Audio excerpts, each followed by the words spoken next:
Chers internautes de Actusen.com, bienvenue à votre émission En Aparté. En Aparté reçoit Alioune Badara Seck, ancien député et ex-conseiller technique de l'ancien président Abdoulaye Wade. Monsieur Seck, bonjour. Bonjour Daouda. Depuis la chute du régime libéral, on a constaté que vous êtes, on ne peut plus porté disparu de la scène politique.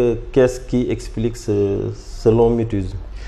Daouda, vous savez, après la chute de notre pouvoir, je pense que ce qu'il fallait faire de mieux, à mon avis, c'était de prendre du recul, de m'éloigner de la sphère politique pour éviter l'émotion qui peut habiter à quelqu'un qui venait de perdre le pouvoir.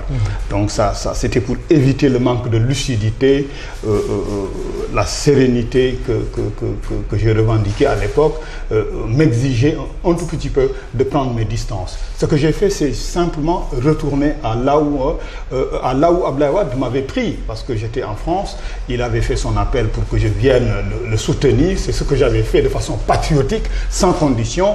Donc à la perte du pouvoir, je me suis dit, au lieu de rester ici dans la poussière, à être dans un activisme absurde et qu'on m'entende dans des choses que je ne pourrais pas assumer, autant m'éloigner de ce pays et véritablement aller apprendre d'autres choses, de nouvelles choses, pour encore un jour revenir au Sénégal et le servir.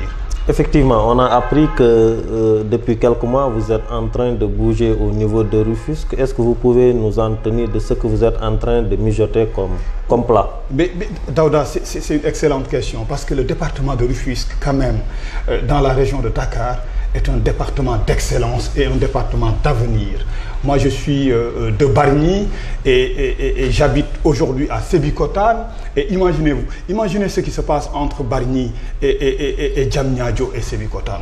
On a l'impression que la plupart des programmes nationaux, des plans nationaux, vous voyez, le pôle urbain, le parc industriel international à Diamniadio, vous voyez, il y a une frénésie qui explique aujourd'hui toute l'importance, n'est-ce pas, de ce département. Et il me semble que les ressources humaines de ce département doivent s'organiser de façon à pouvoir porter le destin qui est celui de ce département. Parce que c'est un destin qui doit être radieux. Le département de Rufisque doit se distinguer et apporter en tout cas sa contribution, non seulement au niveau régional, mais au niveau national. Et cela mérite que des gens de qualité, des gens compétents, des gens qui ont la haute politique, voyez, comme dimension, et servir le Sénégal comme sacerdoce, que ces gens-là se mobilisent pour justement travailler ensemble là-bas. Ok, on a constaté depuis quelque temps que le Parti démocratique sénégalais est traversé par une certaine crise, avec notamment des vagues de démission, avec une crielle de frustration. Aujourd'hui, quel est l'antidote, selon vous, de ce malaise-là? Mais le Parti démocratique sénégalais, tel qu'il se présente aujourd'hui, véritablement n'est qu'une boîte, vous voyez, à gérer des frustrations. Parce que le parti ne peut pas fonctionner aujourd'hui tel qu'il est. Vous voyez, les démissions sont évocatrices d'un malaise qui existe dans ce parti. Le parti est orphelin de son leader.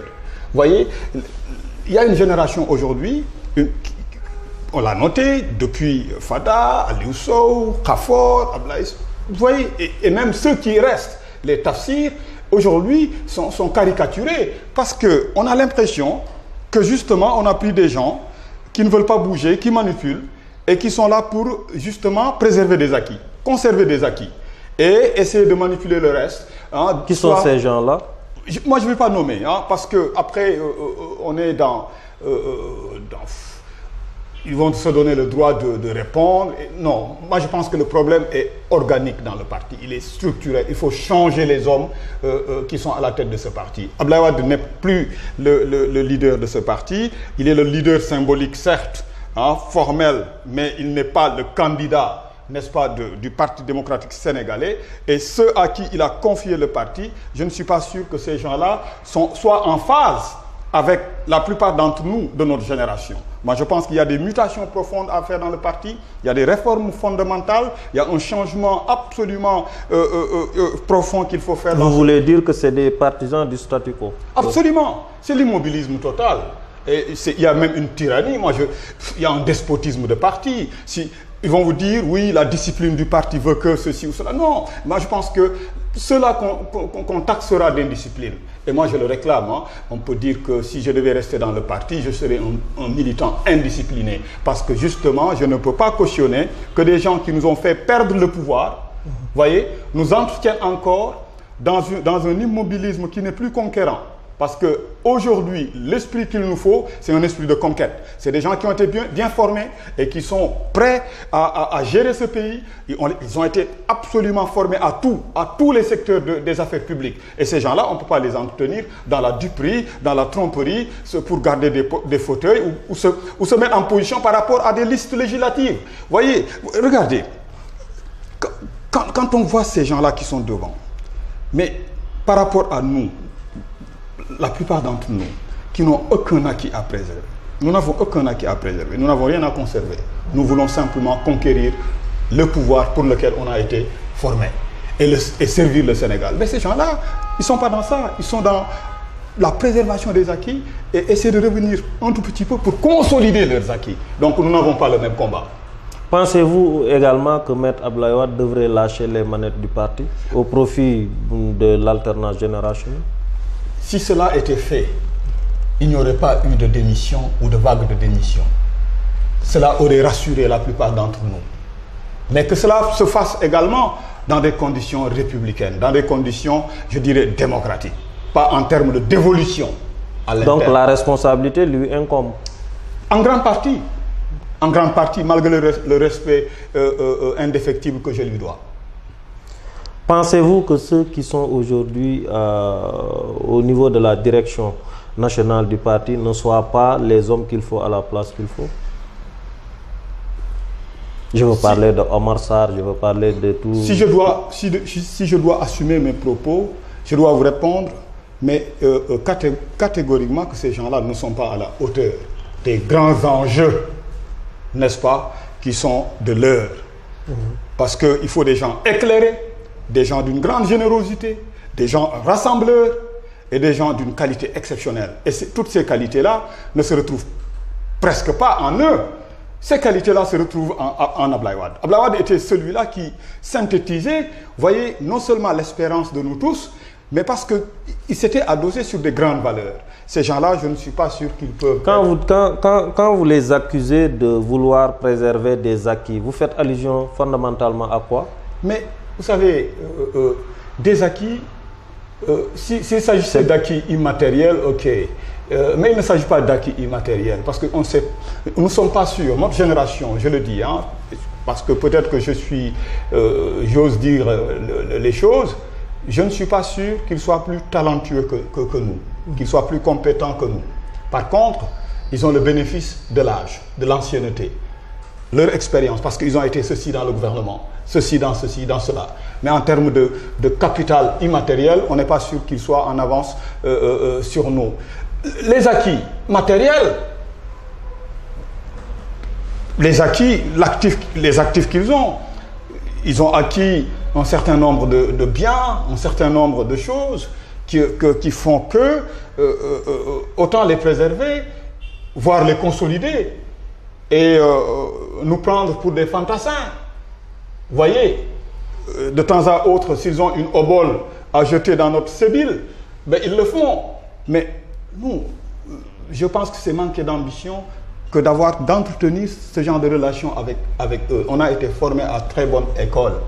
Nous sommes formés pour gérer ce pays et je pense qu'ils n'ont pas cette générosité de nous laisser une place ou d'être à nos côtés. Ils veulent nous voir derrière eux. Quand vous parlez de ces biens-là, vous semblez légitimer quelque part en fait la traque des biens supposés mal acquis. Non, non, non, c'est pas fondamentalement cela. Parce que la traque des biens mal acquis, pour moi, comme tout pays qui se respecte, démocratique, on ne peut pas justement promouvoir des cas de prévarication, de concussion et de détournement des deniers publics. Cela, il faut dissuader, n'est-ce pas, tout homme qui a la charge d'une responsabilité politique qui a la charge, n'est-ce pas, des deniers publics. Il faut dissuader tout individu, en tout cas, de ce genre de pratique. D'accord. Le président Macky Sall a récemment lancé un appel à des concertations politiques. Quelle est la posture de ABS? Moi, c'est une bonne chose. C'est une bonne chose que d'invoquer des retrouvailles, parce que tout simplement ça permettrait de nous réconcilier, que le pays soit apaisé, parce que quand même il y a autant de problématiques à régler. Il faut trouver des solutions à l'emploi des jeunes, il faut trouver des solutions à autant de questions qui interpellent notre nation, et je pense que cela rétablit, remet en fait un climat apaisé dans ce pays. Moi je pense que tout le monde il trouve son intérêt, si tant est que nous sommes patriotiques, parce que là c'est un appel patriotique, un appel pour le pays. Selon vous, est-ce que ces concertations devraient être subordonnées au cas Karim Wade? Alors, vous savez, le cas Karim Wade est un cas sur lequel je ne serai pas trop loquace. J'avoue très honnêtement, en tant qu'humaniste, que à chaque fois qu'il y a un prisonnier, même si des faits sont avérés ou pas avérés, moi je ne souhaite à aucun individu la prison. Donc j'aurais souhaité voir Karim libre de tout, hein, disons, parce que peut-être là-bas n'est pas sa place. Mais la conditionnalité, je pense qu'on peut dialoguer, on peut discuter, on peut se retrouver et laisser le temps de la justice faire son travail. Parce que la politique, c'est la politique qui appelle, n'est-ce pas, au dialogue. Alors que le cas Karim Wade, c'est une affaire judiciaire. Mais certains libéraux pensent qu'on ne saurait parler de dialogue au moment où la plupart d'entre eux sont traqués et jetés en prison. Vous êtes de leur avis? La famille libérale, elle est large. Ça c'est la position du PDS dans la famille libérale. C'est peut-être la famille mère.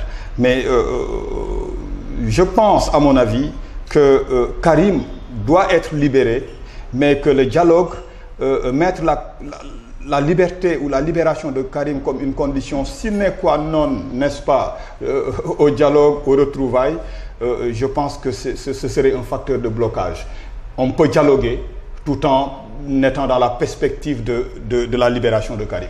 On peut faire les deux, hein, disons parallèlement. Vous faites partie des cadres comme Aliou Sow, comme Tafsir Thioye, comme Khafor, comme Mamadou Lamine Keita, etc., qui ont été formés sous la coupe de l'ancien président Maître Abdoulaye Wade. Aujourd'hui, selon vous, quelle devrait être la posture de votre génération sur l'échiquier politique? Notre génération doit se retrouver et prendre son destin en main. Parce que quand on se libère, n'est-ce pas, d'autant de carcans, quand on a été dans des brimades, vous voyez, je dirais même, on nous empêchait de voir le soleil. Mais quand on retrouve sa liberté et on regarde le ciel, on lève la tête, vous voyez, et qu'on se dit, mais tiens, on a un avenir dans ce pays, je pense qu'il y a de quoi s'organiser et voir, vous voyez, un peu plus loin, parce qu'il y a des lendemains qui chantent. Je pense que le meilleur reste à venir. Par conséquent, cautionnez-vous les départs successifs qu'on a constatés ces derniers? Tout départ est un acte individuel d'abord, parce qu'il n'y a pas de conspiration démissionnaire. Hein. Nous ne sommes pas dans on ne s'est pas entendu pour démissionner les uns après les autres. Si je démissionne et que d'autres le font également, c'est parce que tout simplement, il y a un problème quelque part. Et le problème reste le même. Parce que nous sommes tous partis pour autant. Quand vous demandez, il suffit de poser la question, pourquoi vous partez? On vous dira tout simplement, je ne trouve plus de sens, n'est-ce pas, à mon existence dans le parti. Parce qu'on ne vous donne pas, on vous met pas à ta place. Il y a une inversion des rôles. Les talents sont cachés. Hein, il y a une usurpation de beaucoup de choses. On met d'un coup, sur la base de rien du tout, hein, comme disait mon ami, sur la base d'un stylo, on vous gomme, on vous remet une certaine dignité. Ça ne tient plus à quelque chose de logique. Logique pour logique, on devrait s'attendre à ce que Alioune Badara Seck puisse quitter dans les prochains jours le PDS. Mais ma foi, bien sûr, j'annonce ma démission. Je m'assume. Hein. Moi, je démissionne du Parti démocratique sénégalais. Je l'officialise, on va dire. Mais la démission était cordiale depuis très longtemps, parce que moi, depuis 2012, j'ai cessé toute activité politique dans le parti depuis 2012. J'étais parti loin, en France. Quelle sera votre prochaine orientation? Nous voyons l'avenir avec plein d'espérance, beaucoup d'espoir. Nous ne mettons de côté aucune hypothèse. Il y a devant moi un horizon des possibles. Un horizon des possibles. Pour nous, l'essentiel, c'est de servir le pays, servir notre pays, le Sénégal. Quel regard critique portez-vous sur la gestion du Sénégal par le président Macky Sall? Actuellement, je pense que, comme le disent certains experts, on respecte, certains indicateurs macroéconomiques sont respectés, il y a des investissements qui sont en train d'entrer dans ce pays, il y a une gouvernance, n'est-ce pas, admise dans ce pays. Je pense que si on apaise le climat social, politique, on peut se retrouver dans un pays qui travaille. Je ne peux pas être laudateur, n'est-ce pas, de ce qui est en train de se faire. Je ne peux pas non plus avoir une critique négative là-dessus. Je considère qu'après 4 ans de gestion du pays, l'heure n'est pas encore pour eux du bilan, l'heure n'est pas au bilan, et on leur laissera d'ici la fin de ce mandat si quelque chose de plus que ce qu'Abdoulaye Wade a fait est sur la table du jugement. Que pensez-vous de la machine de la traque des biens mal acquis qui semble gripper? Cela vous inspire quoi? Très sincèrement, la traque des biens mal acquis est une mauvaise... Moi, c'est mon avis. Hein, c'était une mauvaise chose. Hein. Je pense que nous avons des institutions dédiées à ce genre de choses, la Cour des comptes. Vous parlez de la CREI, quoi. Mais la CREI en tant que telle est pour moi une grande hérésie dans notre démocratie.